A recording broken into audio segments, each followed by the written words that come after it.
10 นิ้วกราบนบนอบน้อมอย่างพระติรัตนเกี่ยวเจ้าตั้ง3 ประการอันหมายมีพระพุทธเจ้าพระสัทธรรมเจ้าพระสังฆเจ้าอันเป็นสรณะที่เปิงตีเคารพนับถืออันสูงสุดในชีวิตขอกราบคารวะแด่ไตรไวยสาปุญญาปารมีธรรมพระมหาเถรานุเถระเจ้าคณะพระสังฆาธิการภิกขุสงฆ์สามเณรจุตนจุองค์โดยความเคารพ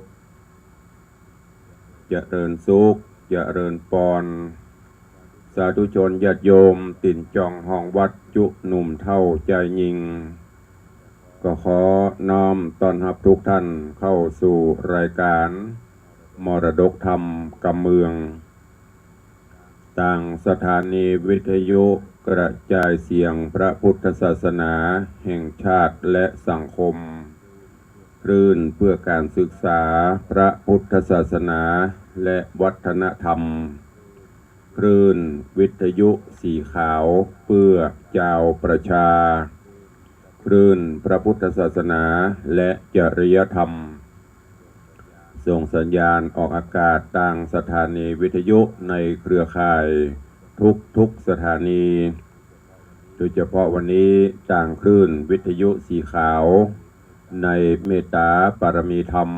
ของท่านเจ้าจันทร์พระครูอภิวัฒนวิกรมท่านผู้อำนวยการ สถานีวิทยุคลื่นสีขาวตลอดจนท่านผู้อำนวยการทุกสถานีในเครือข่ายก็ได้มอบถวายเวลาฮื้อกับต่างรายการเป็นประจำกูวันพุธและก็ต่างคลื่นวิทยุปกติของเราก็คือคลื่นวัดฝ่ายหินคลื่นวัดหนองไก่คลื่น CM77 คลื่น FM 96.0 แล้วก็สถานีพระพุทธศาสนาจังหวัดเชียงรายก็เป็นตามปกติวันนี้กราบขอบพระคุณในเมตตาปรมีของท่านผู้อำนวยการทุกสถานีดังที่ได้กล่าวแล้วก็ขอบพระคุณครับญาติธรรม FC แฟนรายการทุกท่านที่ได้ติดตามรับฟังและรับชมทั้งภาพและเสียงต่างสถานีเฟซบุ๊กไลฟ์สดของวัดวังสิงห์คำของ104ธรรมะคลายเครียดของทีวีวัดฝ่ายหินตลอดจนต่างหน้าจอเฟซบุ๊กไลฟ์ของญาติธรรมทุกท่านที่ได้เข้ามาแล้วก็ได้กดแชร์บุญแชร์เสียงธรรมสู่เพื่อนๆในกลุ่มก็วันนี้อากาศก็จะอึมครึมอยู่ในช่วงนี้ก็รู้สึกว่าธรรมชาติจะแปรปรวนธรรมชาติจะล้วนไปหน้าหนาวก็ไม่ใช่หนาวแล้วประเดี๋ยวนี้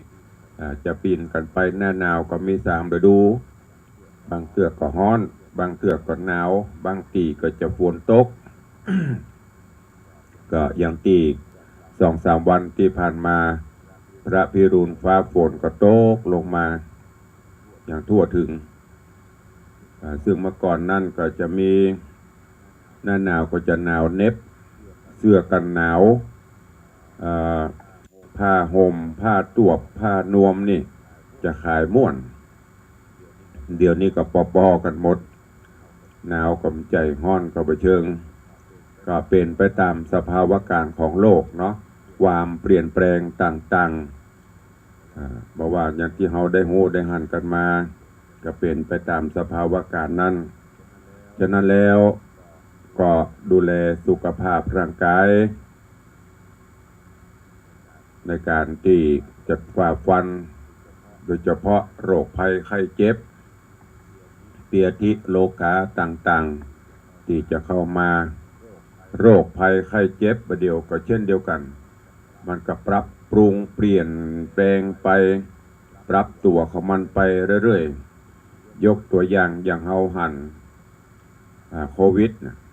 สายพันธุ์นั้นไปสายพันธุ์นี่มาสายพันธุ์นี่ไปสายพันธุ์นั้นมามันปรับตัวของมันโดยอัตโนมัติเราก็ต้องตัวมันหือตันแม้กระทั่งยุงนี่ลองสังเกตพอเมื่อก่อนยุงตัวนิ้วเดียววิ่งว่องหมอกลำคาญพอตะไคร่บหันบเดียวปะทดตัวเต้าไม่งูนเนี่ยบินไปบินมา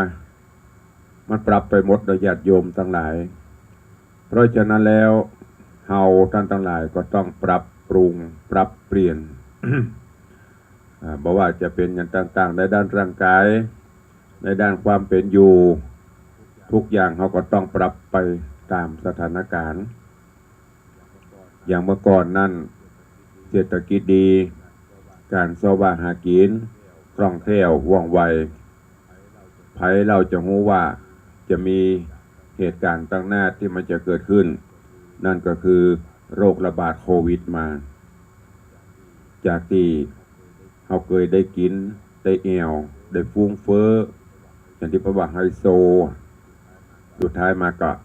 ดับกันไปหมดเป็นไฮโซกันไปหมดเศรษฐกิจก็พังราบไปกำลังจะมาฟื้นตัวขึ้นนี่คือธรรมชาติเพิ่นสอนธรรมะคือเฮาในด้านการเป็นอยู่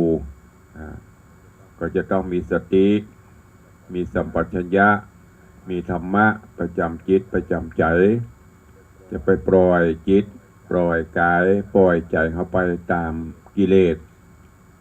ปล่อยไปตามกิเลสความโลภความโกรธความหลงกิเลสตัณหาอย่างที่เพิ่นว่าตัณหาเกิดขึ้นเมื่อตาหันก็เกิดตัณหาพอมันมีอย่างเกิดขึ้นมาอย่างฉับพลันทันด่วน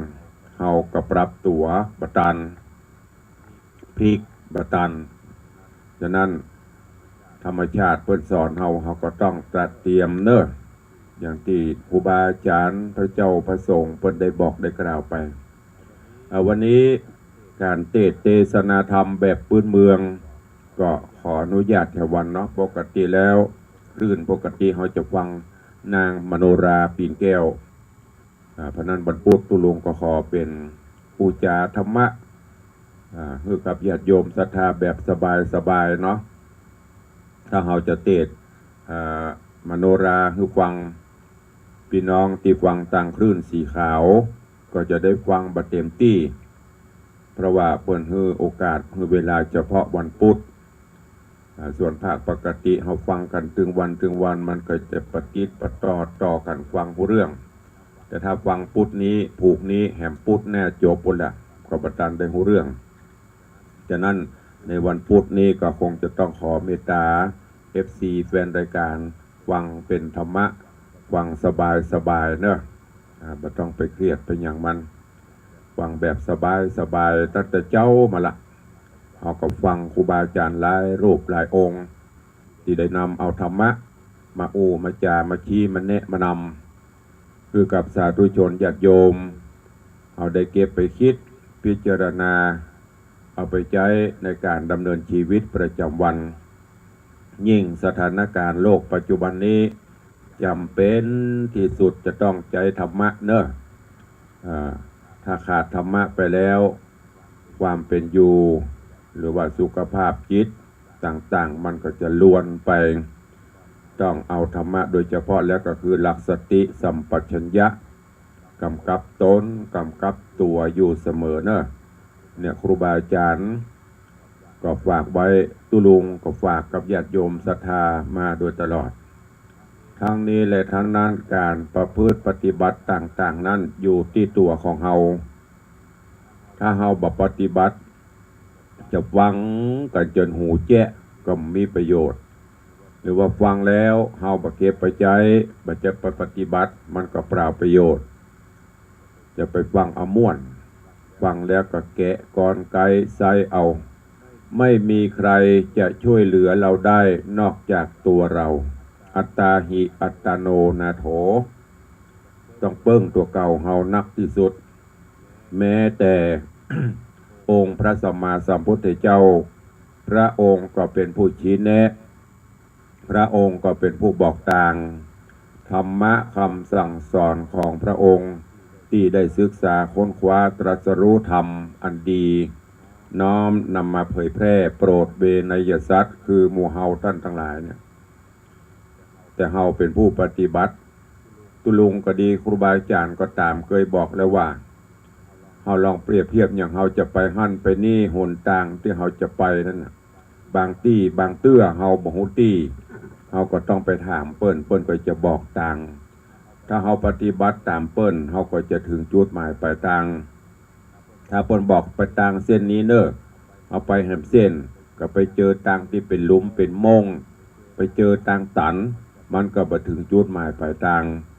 ฉันใดก็ฉันนั้นธรรมะคำสอนขององค์สมเด็จพระสัมมาสัมพุทธเจ้าเฮาต้องเอาไปปฏิบัติเอาไปใช้แล้วก็ใช้เอาถ้ามันดีเข้ากับจริตตัวเก่าก็นำไปปฏิบัติอย่างที่ตุลุงเคยบอกเขาจะไปกรุงเทพเขาสามารถเดินทางได้หลายช่องทางจะไปทางน้ำก็ถึงจะไปทางบกก็ถึงไปทางอากาศก็ถึงจะเอารถส่วนตัวไปกาจะไปรถไฟจะไปรถทัวร์จะไปเครื่องบินกาถึงหมดแต่ว่าไปทางใดมันจะถึงอย่างรวดเร็วปลอดภัยจุดหมายปลายทางโดยสวัสดิภาพเราก็เลือกเอาเช่นเดียวกันเมื่อเราล้มหายตายจากไปหนทางเบื้องหน้าที่เราจะต้องไปบ่ว่าจะเป็นทางสุขคติบ่ว่าจะเป็นทางทุกขคติภพภูมิต่างๆองค์พระผู้มีพระภาคเจ้าเพิ่นก็ชี้แนะชี้นำตรัสสอนครูบาอาจารย์ก็นำมาบอก ว่าทำจะนี้สิ้นลมหายใจตายไปจะต้องได้รับผลเช่นนี้เพิ่นก็ชี้แนะ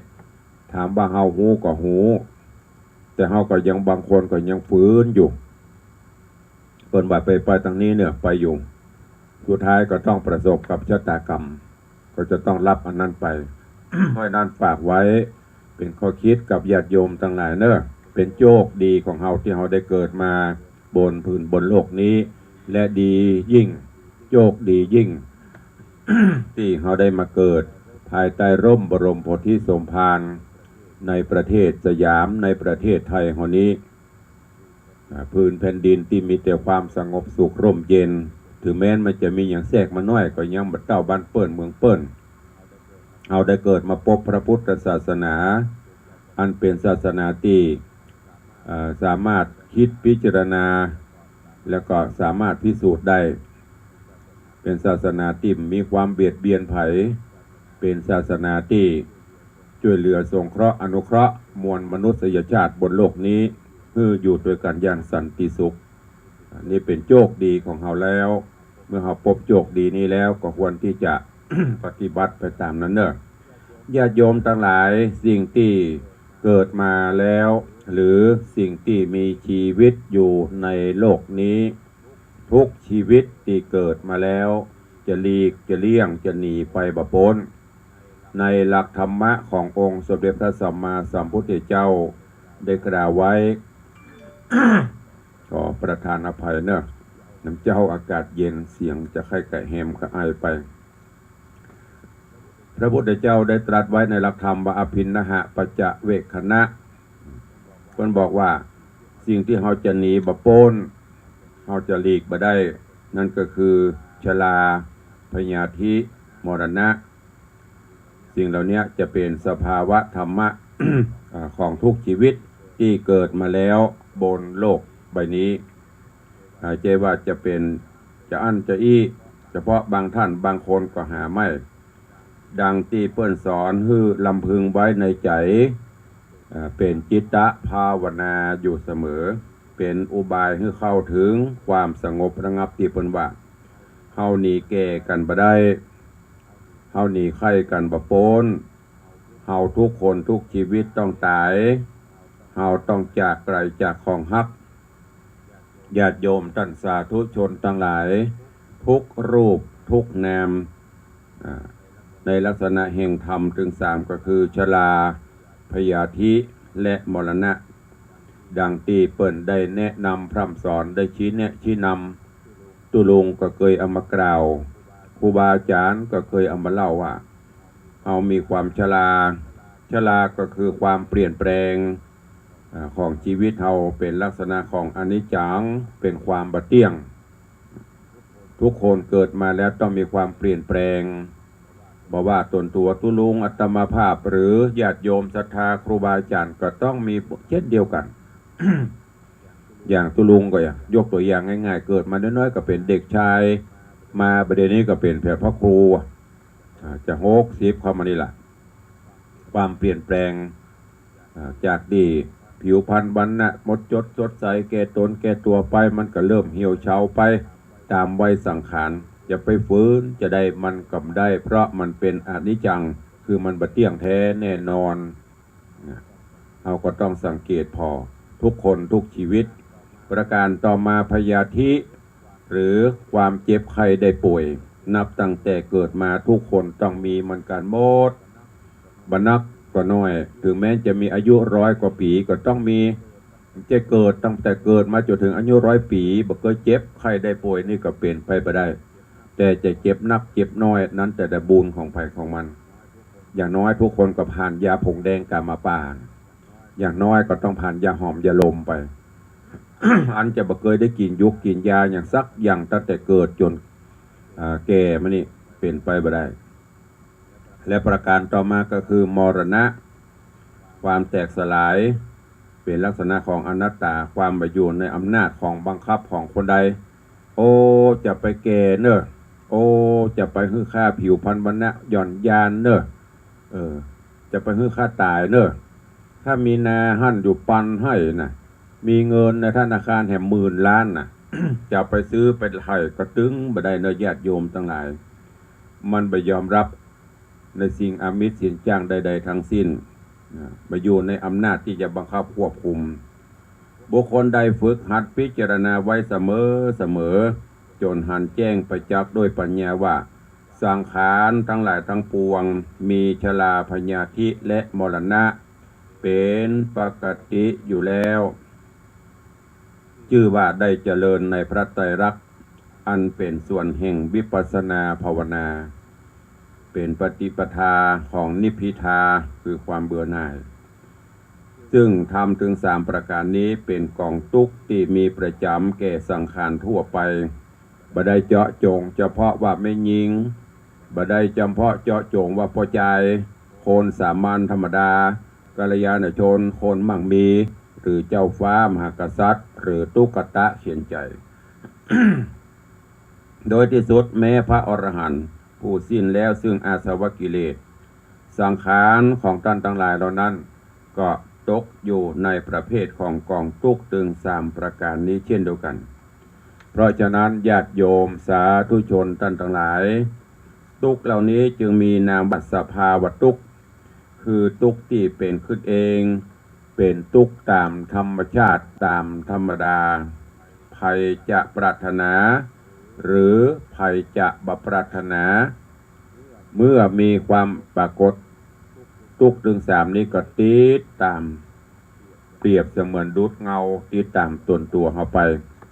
บ่มีทางที่เราจะหลีกบ่มีทางที่เราจะพ้นไปได้เนอะดังที่ตุลุงเคยว่าดังนิพนธ์ที่ครูบาอาจารย์เพิ่นได้แต่งขึ้นที่เพิ่นบอกว่าอันความตายชายนารีหนีไม่พ้นถึงจะมีหรือจนก็ต้องตายกลายเป็นผีถึงแสนรักก็ต้องร้างห่างกันทีไม่วันนี้ก็วันหน้าช้าหรือเร็วทุกคนจะต้องประสบแต่ต่างกันก็คือจะช้าหรือจะเวยแม้แต่ความตายเนี่ยเวลาตุลุงไปเทศก็ดีครูบาอาจารย์ที่เพิ่นแนะนำก็ดีก็ชี้แนะแบบเนี้ยหนีมปนสักคนตุลุงก็หนีมปนญาติโยมก็หนีมปนทุกคนจะต้องประสบเนี่ยอย่างที่มันจะต่างกันก็คือต่างการเวลาจะถึงคิวเฮาเมื่อใดนั่นน่ะที่ประวัติถึงคิวฆ่าดาราจำเป็นนั่นน่ะเมื่อถึงคิวเฮาจะไปเรียกร้องไปอ้อนวอนจะได้ก็ถึงบ่ได้ตุลุงเคยเตือนอยู่เสมออย่าประมาทเพราะมัจจุราชความตายปะเฮาที่ไหนถ้าถึงการเวลาแล้วเปิ้นมีโอกาสผ่อนผันรับอยู่ก็เอาไปกินข้าวอยู่ก็เอาไป เนี่ยการอยู่ก็เอาไปไม่ได้เว้นได้ไว้ปะที่ไหนถ้าถึงการเวลาต้องไปตามเปิดสั่งอนิจจังสังขาราว่าไม่เที่ยงเกิดเท่าไรตายเกลี้ยงไม่เหลือหรอทั้งผู้ดีเข็นใจตายเตียนยอแม้ตัวหมอยังต้องตายวายชีวาถึงเวลาแล้วหมอก็จึงเอาบรอดหมอจะเก่งป่านใดหมอจะหูยาป่านใดสุดท้ายก็ต้องจากไปนี่แหละญาติโยมทั้งหลายฝากเป็นข้อคิดกับทุกท่านเนอะทุกชีวิตเกิดมาบนโลกนี้จะหนีสิ่งเหล่านี้ไปบ่พ้นบ่ว่าจะเป็นความทุกข์ความชราชแลเก่ชรามรณะความปัดพรากจากของฮักของชอบใจทั้งหมดทั้งสิ้นจากลูกจากหลานจากผัวจากเมียจากพ่อจากแม่ทุกคนประสบเหมือนกันหมดไผ่บ่ได้ดีกว่าไผ่สุดแต่ว่ามันจะถึงเวลาของไผ่ตอนและที่สำคัญให้มานึ่งเป็นไปตามกรรมสร้างกรรมใดไว้กรรมนั่นก็ตอบสนองอย่างที่บาลีเป็นว่ากรรมมุนาวัตติโลโกสัตว์โลกย่อมเป็นไปตามกรรมสร้างกรรมใดดีกรรมนั่นก็ตอบสนองในทางที่ดีสร้างกรรมบดีกรรมนั่นก็มาทางบดีมีทุกขติเป็นที่หวังที่เปิ้งดังนั้นก็ฝากกับทุกท่านตัวเองเขาได้หูเต่าได้หูตันได้ไว้เก้ไว้ขันไว้ เพิ่นบอกว่าเราเมื่อเราหูจะอี้แล้วเราจะได้เตรียมป้องกันไว้เพราะว่าความเป็นไปเป็นมาของชีวิตของนั้นมีเกิดในเบื้องต้นมีแปรปรวนในท่ามกลางแล้วก็มีแตกดับสลายไปในที่สุดเมื่อเฮาหลีกมาได้เมื่อเฮาหนีบ่พ้นทุกคนจะต้องประสบจะต้องพบต้องปะนั่น ซึ่งในฐานะที่ไผ่ก็บ่ค่อยได้ไผ่ก็บ่ปรารถนา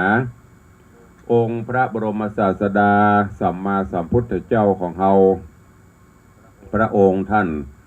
ได้สอนให้สู้แล้วก็ให้หูนั่นก็คือสู้กับความเป็นจริงจะไปลบจะไปเลี่ยงไปหลีกมันอย่างยกตัวอย่างสภาวะสังขาร มีความเก่ชะเลปลาลงก็สู้มันไปอยู่กับมันไปไม่ต้องไปฝืนต้องไปเสริมความงงความงามอย่างประเด็นนี้มันนักเลยสถานเสริมความงามกับพุทธคืออย่างดอกเฮ็ดผมมันขาวมาก็ไปย้อมอุดังบดงก็ไปเสริมไปเติมไปแต่งตุยไปกาดำไปกานี่ใส่ไม่แต่ว่ามันบจีรังยั่งยืนต้องเสริมตลอดแปลงกับแปลงตลอดซ่อมตลอดเพราะนั้นเราต้องสู้กับความเป็นจริงสู้โดยการยอมรับบ่ปฏิเสธหรือได้โต้ต้านว่ามันบ่ได้แก่เฮาคนเดียวหรือเฮาบ่ได้ตายคนเดียวอันนี้ทุกชีวิตล้วนแต่มีความตายเป็นสถานีสุดท้ายเหมือนกันทั้งหมดทั้งสิ้นพระองค์สอนให้หูคือหูเต่าหูตันโดยอำนาจสติปัญญาอย่างที่ตุลุงบอกไปตะเกียบอย่างที่เปิ้นว่าน่ะหูเต่าเอาไว้กันหูตันเอาไว้แก้หูบัดเต่าบัดตันหมดดังกันหมดดังกันหมดดังแก้การหูก็คือการเข้าใจความเป็นไปของชีวิตของสังขารว่าเมื่อเกิดขึ้นก็ต้องมีดับเกิดเป็นเหตุดับเป็นผลเหมือนอย่างตะวันหรือเดือนเนี่ยมันขึ้นแล้วมันก็ตกผู้สิ่งผู้ยังเป็นเรื่องปกติญาติโยมทั้งหลายนอกจากพระองค์สอนให้สู้สอนให้หูแล้วก็สอนให้หูจักตั้งตัวและก็เตรียมตัวที่เปิ้นว่าสอนให้ตั้งตัวก็คือให้ปฏิบัติให้ประพฤติตนตั้งอยู่ในคุณงามความดีอันจะเป็นอนุสาวรีย์แห่งชีวิตส่วนเตรียมตัวก็คือสอนบ่ให้ประมาทเพราะบ่สามารถที่จะรู้ได้ว่าชีวิตเฮานั้นมันจะมั่นคง จะยืนยาวไปหมื่นมอกใดดังนั้นญาติโยมทั้งหลายผู้มีสติมีปัญญาก็ควรที่จะหาโอกาสตระเตรียมกายตระเตรียมใจไว้ดังกรรมประพันธ์ที่เปิ้นว่าเตรียมสร้างทางชอบไว้หวังกุศลตัวส่งเสริมผลเพิ่มให้ก่อนแต่มฤตยูพระเดชชีพเทียวนาตายแต่กายชื่อยั้งชั่วฟ้าดินสลายองค์พระผู้มีพระภาคเจ้าก่อนที่จะเสด็จดับขันธปรินิพพานพระพุทธองค์ได้ประทานปัจฉิมโอวาทเตือนจิตเตือนใจญาติโยมศรัทธาเตือนจิตเตือนใจเฮาท่านทั้งหลายไว้ดังที่เปิ้นได้กล่าวไว้ว่าหันทธานิภิกขเวอนันตยามิโววยธรรมาสังขาราอัปปมาเทนะสัมปเททะแปลเป็นใจความว่าดูก่อนภิกษุทั้งหลายบัดนี้เฮาขอเตือนเธอทั้งหลายเป็นครั้งสุดท้ายว่าสังขารทั้งหลายมีความเสื่อมไปเป็นธรรมดาเธอทั้งหลายจงยังความบัพประมาทให้ถึงพร้อมเตอะคำว่าบัพประมาทก็คือตั้งสติกำกับตนกำกับตัวไว้อย่างที่ได้บรรยายได้บูได้จ่ามาเนิ่นเพราะนั้นก็ฝากฟังไว้กับญาติโยมทั้งหลายคือมันเตรียมกายเตรียมตัวไว้อยู่เสมอคือมันปลดปล่อยห่วงพันธนาการต่างๆเพื่อเป็นอิสระอย่างที่ตุลุงเคยอูจางให้ฟังบ่วง3บ่วงเนี่ย ที่เปิ้นเอาเวลาเปิ้นจะห่างลอยเวลามีเสียชีวิตลงเป็นปริศนาข้อคิดปริศนาธรรมฮักลูกเหมือนปลอกซุปคอฮักผัวฮักเมียหนอเหมือนปอซุปศอกห่วงเข้าของสมบัติไปนอกเหมือนปลอกซุปตีนเป็นห่วงเป็นบ่วงที่มันรัดมันหัดเอาไว้ก็สละสำรอกออกพ่องจะไปให้มันหัดแน่นตึงล้ำไปห่วงปานใดฮักปานใดวันใดวันหนึ่งเฮาก็ต้องจากอยู่ดีมีไผจะอยู่เลี้ยงหลานไปตลอดเป็นพันปีหมื่นปีบ่มีไผจะอยู่กับเฮาตลอดเฮาไปจากเขาเขาก็จากเฮามันเป็นสัจธรรมเป็นสิ่งที่จะต้องปกต้องปะบนโลกใบนี้ห่วงตัวเก่าพ่องมันแสวงหาบุญกุศลไว้กับตนกับตัวพ่องจะไปห่วงลูกห่วงหลานห่วงนั่นห่วงนี่ห่วงสปะอย่างประเด็นเนี่ยคนเฮาเนี่ยที่ตุลุงเคยบอกไปอีป้อยแม่นะโอ้ปะป่นบ่วงป่นอย่างเปล่าประเด็นนี้เริ่มเอาบ่วงใหม่มาซุปแฮม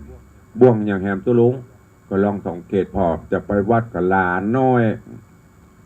ทั้งท่านที่ได้มีพวงมีอย่างลูกเต้าเอามาฮื้อละอ่อนประเดี๋ยวเกิดออกมาเขาก็ไม่ได้เลี้ยงได้เดือน2 เดือนการปัญญาการเอามาละคืออุ้ยเลี้ยงคนเท่าก็เลยติดบ่วงไปแหมแทนที่จะหลุดพ้นบ่วงพันธนาการไปจะเอาบ่วงมาใส่เปิ่นไปหั่นกับได้ไปเปิ่นกินได้กินเปิ่นตานบ่ได้ตานได้ไปที่ไหนจะเปิ่นห่วงกระลูกกระหลานไปเหียอันนี้เป็นต้นแล้วก็ต้องมัน สำรอกห่วงในนั่นก็คือต้องทำใจเกิดแก่เจ็บตายเป็นเรื่องของธรรมชาติเป็นเรื่องของธรรมดาจะไปเครียดไปคืดกับมันนึกถึงพระไตรลักษณ์ก็คืออนิจจังทุกขังอนัตตาทุกคนเกิดมาย่อมเป็นนั้นที่สำคัญก็คือมันนึกเอาบุญกุศลเป็นสรณะที่เปิ่งตีเคารพก็จะนำปาให้เฮาท่านทั้งหลายอยู่เฮาก็จะสบายไปเฮาก็สะดวกเนอะอยู่ก็สบายไปก็สะดวกอยู่เฮาก็บ่ลำบากจากไปเฮาก็บ่ลำเค็ญถ้าผู้คนหันทำเช่นนี้ก็ย่อมที่จะเข้าใจความแปรปรวนของโลกจิตใจเฮาก็จะเบิกบานแจ่มใสก็ฝากไว้กับสาธุชนพอออกไม่ออกศรัทธานบุญเนอะนำไปคิดพิจารณาใจในการดำเนินชีวิตประจำวันนี้เป็นวันพุธเนาะตุลุงก็ขอนำธรรมะปกิณกะเล็กๆน้อยๆเอามาฝากฟังแล้วก็เก็บเกะก้อนไกเอาเนอะ โอ้เป็นธรรมะที่ดีก็เอาไปเตือนสติเอาไปเตือนจิตเตือนใจอย่างที่ได้บอกไปตุลุงเพียงแต่เป็นผู้บอกพระพุทธเจ้าเป็นผู้ชี้แนะนำทางตุลุงก็เอาหลักธรรมคำสอนของพระองค์มาเผยแพร่แนะนำญาติโยมแต่ก็อยู่ที่พอออกไม่ออกศรัทธาญาติโยมอย่าเอาบ่เอาอย่างวันนี้วันนี้ตุลุงเอาลาบมาฝากเนอะบางคนวันนี้กินน้ำพริกก็ตามใจเพราะสุดแล้วแต่ใครจะเลือกเอาสิ่งดีๆถ้าคนใดนับเอาไปก็ได้เป็นประโยชน์ชนะเนอะฝากไว้เป็นข้อคิดกับทุกท่านในวันนี้ตัวเวลาก็โว้ยนะป๊อปแป๊บป๊อปแป๊บป๊อปแป๊บไปโดยเฉพาะแห่งเมื่อกี้วันเนอะก็จะสิ้นเดือนสิ้นปีตามที่โลกสมมุติเป็นปีเป็นวันเป็นเดือนเป็นชั่วโมงก็เดี๋ยวก็จะหมดปีจะส่งท้ายจะต้อนรับอย่างที่ได้บอกไปส่งเปิ้นก็ไปบ่ส่งเปิ้นก็ตึงไปปีนี้อย่างดักปิ้งฮะเขาดักจื้อกื้อบอกไปแต่เฮ้ยวันที่31จื้อกื้ออยู่นี่ก่อนจนเขาจะไล่เปิ้นก็บอกว่าไปของเปิ้นส่งก็จังบ่ส่งก็จังวันที่1 มกราก็มาตามปกติของเปิ้นจะต้อนรับก็จังบ่ต้อนรับก็จังนี่ก็คือธรรมะแห่งอันหนึ่งเป็นไปตามสภาวธรรมฝากกับทุกท่านเนอะวันนี้ก็ได้จานำธรรมะเล็กๆน้อยๆมาฝากฝังกับทุกท่านทั้งคลื่นสีขาวทั้งคลื่นปกติทุกคลื่นทุกสถานีที่ได้ฟังเนอะเก็บแกะก่อนไกลเอาไปพิจารณาใจในการดำเนินชีวิตประจำวันก่อนที่จะได้เปิดหน้าไมค์ได้จากับศรัทธาญาติโยมก็ขออนุญาตได้ไปตักทายครูบาอาจารย์และญาติโยมต่างหน้าจอ Facebook ไลฟ์แห่งสกรรมเนาะแล้วก็เดี๋ยวก็จะมาตักมาตายตั้งสถานีวิทยุเนอะเจริญปอนคุโยมชนจันทร์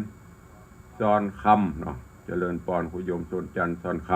ำเจริญปอนคุโยมสลินทิพย์บุญเลิศเจริญพรพินันอินสมเตปินว่าพินันอินสมเจ็ดสีเจริญพรแม่อุ้ยน้องแฮกเกอร์กราบถวายการต้อนรับหลวงพ่อดำรงครูสถิตเจติยรักษ์ท่านเจ้าคณะตำบลแม่แฝกเจ้าวาดวัดเจดีย์แม่ครัวเจริญพรคุณโยมเกษณีชัยเทพเจริญพรคุณโยมพี่หมอมัทนามพันธ์สาธุเนออนุโมทนาแต่ว่าเพิ่นห่วงเพิ่นหอมหัววัด3 หัวไปประกาศเพิ่น2 หัวตอนนี้ประกาศ3 วัดขอบคุณอนุโมทนากับพี่หมอและครอบครัวอัมพันธ์ด้วยเนอะเจริญพรโยมพี่นันจรัญปิยจันทร์พี่นันล่าโดยซิวอาสลมปิยจันทร์โดยซิวเจริญพร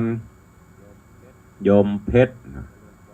เจริญพรโยมปเลี้ยงธนวัฒน์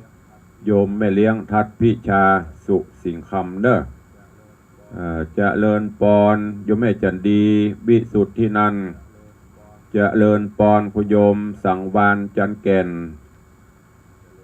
เจริญพรแม่เลี้ยงทัดพิชาสุสิงคำเจริญพรโยมสมทรงสิทธิตาเจริญพรโยมชวนพิษแสงคำดี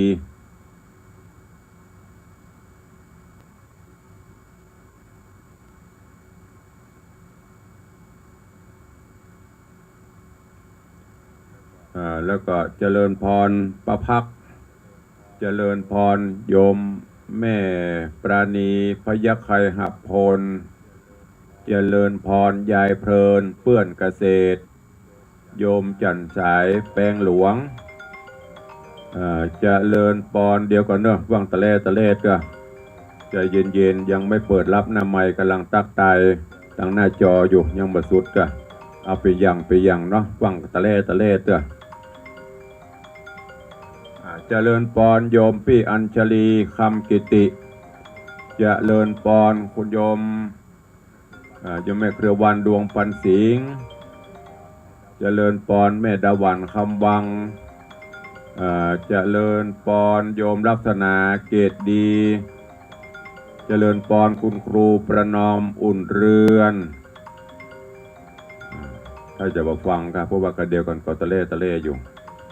ลึงนักเกคนเท่าเนี่ยเจริญพรคุณโยมสุนีกองบุญแล้วก็เป็นภาษาอังกฤษตุลุงอ่านมาได้ เจริญพรโยมตู่โยมสุรัตน์เสาคำดักระบอกเพราะว่ากระเดียวก่อนปัตตะเล่บอกฟังทางวิทยุกะเปิงหลวงพ่อทำประโคนอภิวัฒนวิกรมจังเดือดเฮ้ยจะตกลงกันตามสัญญาจะไปฟังเตื้อเวลามีพ้นตู้เจ้าพ้นหูพ้นถึงแบ่งเวลาพ้นยังบอกใครจะอู้น้ำไม่เดี๋ยวฟังโทรเตื้อมันจะไปตัดกันกำลังตักตายกันนี่ก็เดี๋ยวมันจะศูนย์กันเนาะเข้าใจเนาะ ต้องโดนวายตีก้นยำเจ้านะถ้าเปิดใครจะอู้ตัวเข้ามาก็เข้ามาถ้าเปิ้นยังบอกเตื้ออย่าไปฟังเตื้อเนอะใจเย็นเปิ้นฮือโทรบัดโทรดับปิ้งนะเดี๋ยวจะโดน ก็อันนี้เป็นตั้งหน้าจอเนอะตุลุงเซลเล่นไปได้เนี่ยโอ้จัดใครครับของเพื่อนนะกลัวมันปูดไปได้ก็เดี๋ยวก้อยอู้กันตั้งหน้าวิทยุหน้าใหม่ก็แฮมอันหนึ่งเนอะฝากข่าวประชาสัมพันธ์ให้กับพี่น้องทั้งคลื่นสีขาวคลื่นปกติเนอะวัดวังสิงคำขอน้อมเอิญเชิญชวนทุกท่านมาร่วมบุญกุศลกินใหญ่ตานหลวงด้วยกันเนอะนั่นก็คืองานทำบุญฉลองครบรอบ149 ปีการก่อตั้งวัดวังสิงคำร่วมงานทำบุญป่วยหลวงของวัดเฉลิมฉลองก็มีหลวงพ่อพระสิงคำที่เขาได้สร้างกันมาด้วยทองคำมาจนถึงสุดท้ายได้สร้างห้องปลดทุกข์หรือว่าห้องน้ำห้องสุขาปรับปรุงพัฒนาภูมิทัศน์ภายในวัดเบ็ดเสร็จทั้งหมดทั้งมวลใช้เวลา 3-4 ปีมานี้สิ้นงบประมาณไปทั้งสิ้น9 ล้านกว่าบาทเกือบ70 ล้านวันนี้ก็จะได้ร่วมกันทำบุญเฉลิมฉลองมอบถวายไว้เป็นสมบัติในทางพระพุทธศาสนาเนอะก็ขอน้อมเอิญเชิญชวนญาติโยมศรัทธานาบุญทุกท่านได้มาร่วมกินใหญ่ตานหลวงงานป่วยหลวงเริ่มในวันที่15กุมภาเป็นวันตาลจ่อตาลตุงเนอะ15กุมภาตาลจ่อตาลตุงแล้วก็จะได้ไปปักหมายตังวันที่23วันพฤหัสบดีที่23กุมภาพันธ์2566ก็จะได้ยื่นโยงองค์การหยาดน้ำหมายตาลมอบเวรเกณฑ์ตาลถวายทุกสิ่งทุกอย่างที่เขาได้ร่วมกันสรรสร้างไว้ในบวรพุทธศาสนาวันศุกร์ที่24กุมภาเป็นวันตกแต่งดา วันศุกร์ที่24กุมภาเป็นวันตกแต่งดาวันเสาร์ที่25กุมภาเป็นวันแห่ขัวกินขัวตานพี่น้องศรัทธาญาติโยมตาบ้านทางวัดวังศรัทธาวัดวังสิงคำศรัทธาต่างบ้านต่างจองวันอาทิตย์ที่26ก็จะเป็นหัววัดหัววาต่างๆที่ได้เคยกินห่วมตันเติงกันประมาณ300 กว่าหัววัดเนอะก็ขอแจ้งข่าวสารนี้เชิญชวนญาติโยมสาธุชนเฮาทุกท่านร่วมโมทนาบุญด้วยกันท่านผู้ใดจะร่วมเป็นเจ้าภาพสังฆทานทั้งที่จะได้ถวายพระมหาเถระครูบาอาจารย์ท่านเจ้าในที่เฮานิมนต์เปิ้นมาเจริญพุทธมนต์ชุดใหญ่ชุดละ 2,500 บาทอันนี้ตึงสั่งตึงยอดตาลเนอะชุดละ 2,500 ส่วนสังฆทานที่จะฮับหัววัดก็ได้แบ่งสรรปันส่วน300 กว่าหัววัดวัดละ300 บาทวัดละ300 บาทถ้าได้ครบหมดก็ถวายตามนี้ถ้ามาได้น้อยได้เกินได้กลางก็เฉลี่ยไปเนอะก็เดี๋ยวเกิดหัววัดมาฮับทานมันบ่ถึงขอเพิ่น300ทานแค่200นั่นตุ้ลุงเอาไปหวดอิ่มใจนะตกลงแจ้งไว้ก่อนถ้าได้ครบก็จะได้ถวายเป็นไปตามนั้นสังฆทานหัววัดวัดละ300ขอบคุณโยมพ่อเลี้ยงธนวัฒน์โยมแม่เลี้ยงทัดพิชาสุสิงคำอันนี้ก็มหารัตนอุบาสกอุบาสิกาที่ได้มีป่วยหลวงได้ก็เพราะท่านถึง2เป็นผู้ที่อุปถัมภ์เบ็ดเสร็จถึงมดถึงมวลประมาณ3 ล้านกว่าบาทแล้วก็ในงานป่วยหลวงนี้ก็ได้เป็นเจ้าภาพสังฆทานชุดใหญ่จำนวน12 ชุดสังฆทานชุดใหญ่ชุดละ 2,500 จำนวน12 ชุด เต้ากุลป่อกุลแม่เพื่อนแล้วก็มีพี่นานอินสมเตปินร่วมทำบุญ1 ชุดอันนี้เป็นสังฆทานชุดใหญ่ส่วนสังฆทานชุดน้อยชุดละ300หรือว่าหัววัดวัดละ300ก็มีโยมปเลี้ยงธนวัฒน์แม่เลี้ยงทัดพิชาสุสิงห์คำร่วมเป็นเจ้าภาพจำนวน21 วัดแม่เกศรชัยวุฒิแม่สุธรรมอินทรีย์2 วัดแม่น้อยอุดคำบ้านโดยซิว2 วัดแม่มอนจันทร์คำแสงบุญ1 วัดแม่สีทรจมฟองป่าไผ่1 วัดแม่สายพินอินทโยนนางสาวอมรรัตน์รัตนัง1 วัดพ่อนานประพัดแม่จันทร์ศรีดวงแสงบ้านประซักหันแก้ว2 วัดพี่นานล่าโดยพี่นานจรันปิยจันทร์สลมโดยซิว10 วัดแม่ยุพินชัยที่มาหนองแก้ว1 วัดพ่อสมานแม่จันยาวิชัยบ้านจอแล1 วัดแม่บัวคำก่ำปูคาโพทองเจริญโดยสเกต1 วัดแม่ดาวันคำวังวังสิงคำ1 วัดแม่ประภัยศรีเสาคำวิเวกบรรณาราม2 วัดโยมสุรัตน์เสาคำโดยโยมตูวิเวกบรรณาราม2 วัดโยมศรีสังวานพุทธจันทร์หรือยายเพลินเพื่อนเกษตร1 วัดแล้วก็มีโยมพี่หมอมัทนาอัมพันธ์พร้อมครอบครัวอัมพันธ์จำนวน3 วัดเนอะนี่อนุโมทนาบุญขอบคุณตัวเอง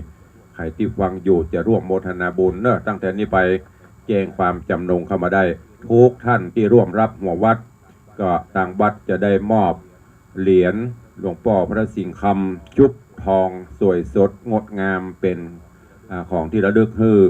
1 วัด1 เหรียญของปเลี้ยงปนฮับ21 วัดก็ได้21 เหรียญแต่เปิ้ลบอกเอา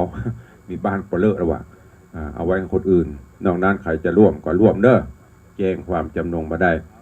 เอาละถึงเวลาจะจะจ่าพี่น้องตั้งบ้านตั้งจองเตรียมเข้ามาได้ละตอนนี้ตะกี้กำลังประเด็นนี้เข้ามาได้แล้วเนอะ0817836540ใครจะตัวเข้ามาเข้าใจเวลาเหลือแหมประมาณ7 นาที0817836540เจริญปอนเจริญปอนสวัสดีตุ้ยหวัดดีคนเท่านี่มันดื้อเนาะว่าไปเลยไม่ต้องไปว่าเพิ่นมีอย่างว่าไปเลยว่าอย่างว่าตุ้ยลุงเต้น่ะเห็นธรรมะดีเดี๋ยวเอามาสอนดีแล้วก็เอาไปไปเร็วเดียนตายนะตู้เนาะสาธุอนุโมทนาเด้อสาธุสายต่อไปเจริญปอนกราบไหว้ชาบารมีคำครับครับฟังอยู่นะครับดูการแล้วครับครับผมขอบคุณเจริญปอนสายต่อไปไหว้ชาครับตุลุงเจริญปอนจากเมืองน่านสาธุเนออนุโมทนาบุญสาธุครับเจริญปอนสายต่อไปนี่อนุญาตตัดก่อนเนาะมันหลุดเจริญปอนสายต่อไปไหว้สาครับไหว้สาครูบาท่านเจ้านับถือนับบุญเลยเนอสาธุฝนเจ้าฝนมาเจ้าฝนนะแก้วที่แก้วเจ้าแก้วมาเจ้าแก้วตั้ง3เนอเจ้าก้าถามจะไม่ลืมถามมันนำมาไปหลวงวัดบางปีตามด้านหลวงปู่นะครับดูด้านหลวงปู่กำลังใจสาธุหัววัดไม่ดูได้หลวงปู่เป็น108เนอ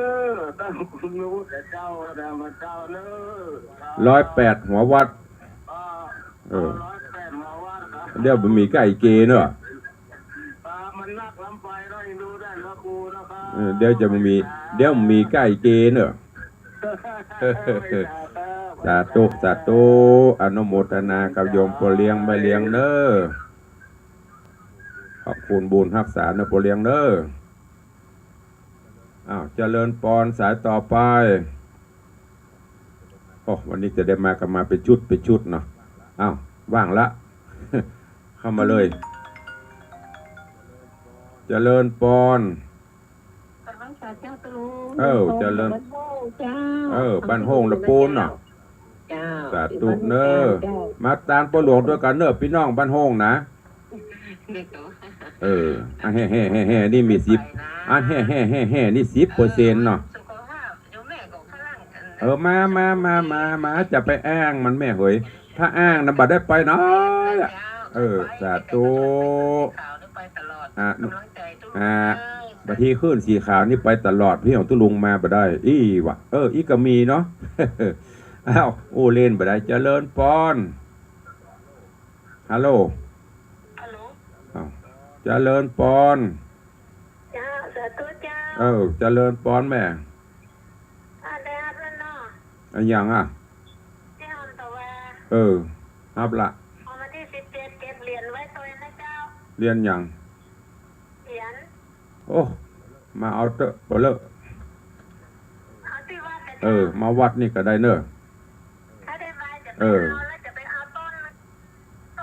เงินไปเด้อในอย่างต้นเงินอะไรอย่างต้นที่จะเอามาแปะไปหลวงไงจ้ะจะมาเอาต้นคานี่เนาะเจ้าสาธุเนอะบุญรักษาเจริญพรสายต่อไป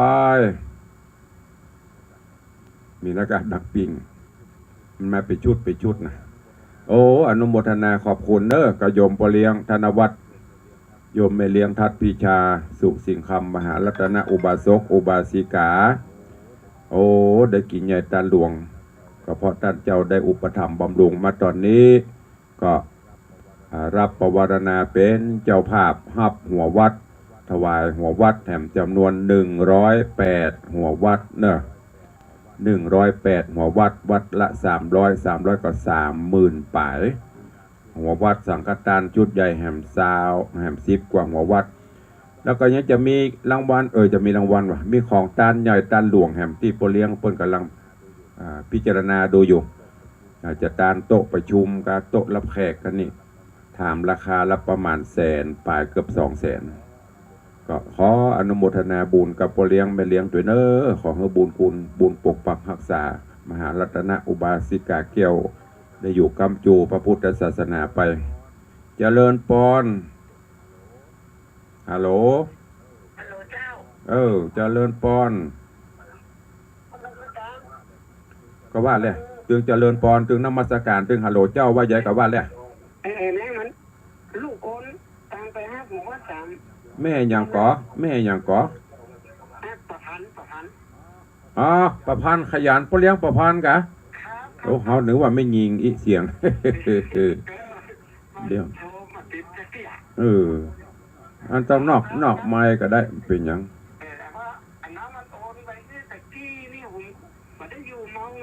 เมาอย่าลำเบื่อแย้งกับพ่อง